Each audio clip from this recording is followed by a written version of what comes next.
My father was one of the wisest men I've ever known. He worked with his hands his entire life. He never borrowed a dollar he didn't have to. And he taught me one rule, one single rule, that I followed for 40 years without question. Dad said, "Son, if you can't pay cash for it, you can't afford it." I believed him. I lived by it. And the day I walked into a bank at 40 years old to buy my first house, I carried that secret for so long. I found out that rule I just had cost hope- me more than I I ever hope she can imagined. finally His forgive me name now that it's was out. Robert Mitchell. Bob, to everyone who knew him. Born 1948 in a small town outside of Nashville, Tennessee. He grew up in a house with a wood stove and one pair of good shoes. His father worked at a lumber mill. His mother took in sewing. They didn't have debt because they didn't have the luxury of debt. What they had was discipline and a quiet, bone-deep suspicion of anyone who wanted to lend you money for something you couldn't already pay for. That was the world Bob Mitchell grew up in. And it shaped everything he believed about money for the rest of his life. By the time I was born, Dad had one iron rule about money. He'd watched two neighbors lose their homes in the 1970s. Not from job loss, but from interest rates that climbed to 18% and swallowed everything they had. He watched a brother-in-law spend 20 years paying off a furniture set that cost him 3 times its original price. And he decided, not us. Our family would live differently. Cash is freedom, son. He told me when I was maybe 9 or 10. The moment you owe somebody, they own a piece of you. I didn't fully understand it then, but I felt the weight of it, and I carried it. And for 20 years, I lived exactly the way he taught me.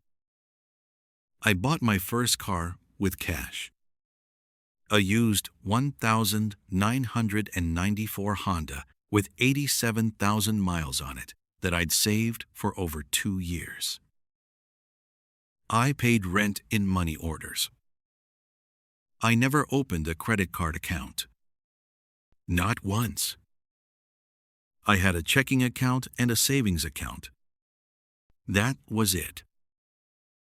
By the time I was 38, I had just over $60,000 in savings. No debt. No credit card bills. No monthly payments. I was proud of myself. I thought I'd done it exactly right. I thought Dad would be proud too. Then I turned 40. And I decided it was time. Time to stop renting. Time to buy the first home I'd ever owned. I had the down payment. I had the savings. I had the income. What I didn't have. What I had no way of knowing I didn't have. Was the one thing the American financial system requires before it will do anything with you. I walked into a community bank on a Tuesday morning in October. The loan officer was a woman named Carol. Patient, professional, friendly. She pulled up my file, started typing, then stopped. She looked at her screen for a moment longer than felt comfortable. Then she looked up at me with an expression I didn't quite know how to read. "Mr. Mitchell," she said. "I'm using a different name, but the words were real. Your credit report is coming back with no history." I thought she'd made a mistake. I told her I had $60,000 in savings. I told her I'd never missed a payment on anything in my life. She nodded slowly. I understand, she said. But that's not what the system is seeing. It's not seeing bad credit. It's not seeing any credit. You're what we call credit invisible. Credit invisible. I'd never heard those words before. Carol explained it to me as gently as she could. In the United States, your credit score isn't a measure of how much money you have. It's not a measure of how responsible you are. It's a measure of your history of borrowing and repaying.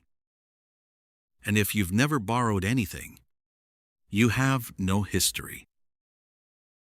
Which means you have no score. And without a score, a bank cannot price the risk of lending you money.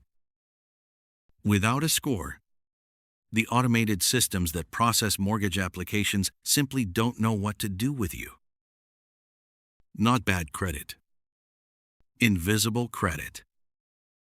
In some ways, she didn't say this, but I understood it. Invisible is worse than bad. Bad credit has a story. Invisible credit has nothing. Carol walked me through what that meant in practical terms. The house I wanted was listed at $285,000. Without an established credit history, the loan options available to me carried an interest rate roughly 2.5% to 3% higher than what a buyer with a solid 15-year credit record would get. I asked her to run the numbers for me.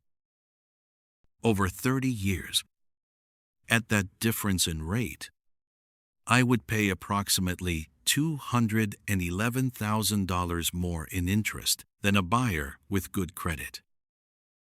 On the same house, for the same price. I sat there in that chair and I did the math again in my head. $211,000. That was the price of following my father's advice exactly. I want to be careful how I say this next part. Because I am not angry at my father. I have never been angry at my father. He taught me what he knew. He taught me what had kept his family safe. He taught me what the world looked like from where he stood. A man born in 1948 in rural Tennessee, who watched credit destroy the people around him. He wasn't wrong to warn me. He just didn't know what he didn't know. And that's the thing about generational wisdom. It's real. It's earned. And sometimes it has a blind spot that only becomes visible 40 years later. I drove home from that bank without saying much. That evening, I sat at the kitchen table with a notepad and I wrote down 3 things my father had taught me about money. And 3 things he hadn't known to teach me. Not because I was keeping score, but because I had a son who was 15 years old, and I was not going to let him walk into a bank at 40 and hear the words, credit invisible. So let me share both lists with you today. What Dad got right. First, avoid consumer debt. The kind of debt that buys things you don't need with money you don't have. Credit card balances you carry month to month. Buy now, pay later traps on things that lose value the moment you walk out the door. Dad was absolutely right about this. The data backs him up. Consumer debt is one of the leading causes of financial stress in American households. Second, live below your means. If you earn $5,000 a month, spend $4,000. The gap between what you earn and what you spend is where financial freedom lives. Dad drilled this into me, and I am grateful every day that he did. Third, save before you spend. Every paycheck, before anything else. He called it paying yourself first. I didn't know that was a real financial strategy until I was 30 and read it in a book. But Dad had been living it since 1972. No, what he didn't know to teach me. Lesson 1. A credit score is not a debt score. It's a financial identity. This is the thing I wish someone had explained to both of us. In the American system, your credit history is essentially your financial passport. It tells every lender, landlord, insurance provider, sometimes even employers, whether you are a reliable person to do business with. Having no credit doesn't make you irresponsible, but to the system, it makes you a stranger. And strangers are expensive to work with. I'm not saying you should go into debt. I'm saying you should exist on paper. There's a way to do that without borrowing a single dollar you can't afford. A secured credit card, where you put down a deposit and spend only what you already have, builds history without building debt. That's all you need to start. Lesson 2. Build credit early, even when you don't need it. This is the one that hurts most in hindsight. I didn't need a loan at 22. I didn't need a mortgage at 25. So I never built credit at those ages, when it would have been effortless. By the time I needed it, I was starting from nothing at 40. If I had opened one small credit card at 22, used it only for gas, and paid the full balance every single month, by 40, I would have had an 18-year history of perfect payments.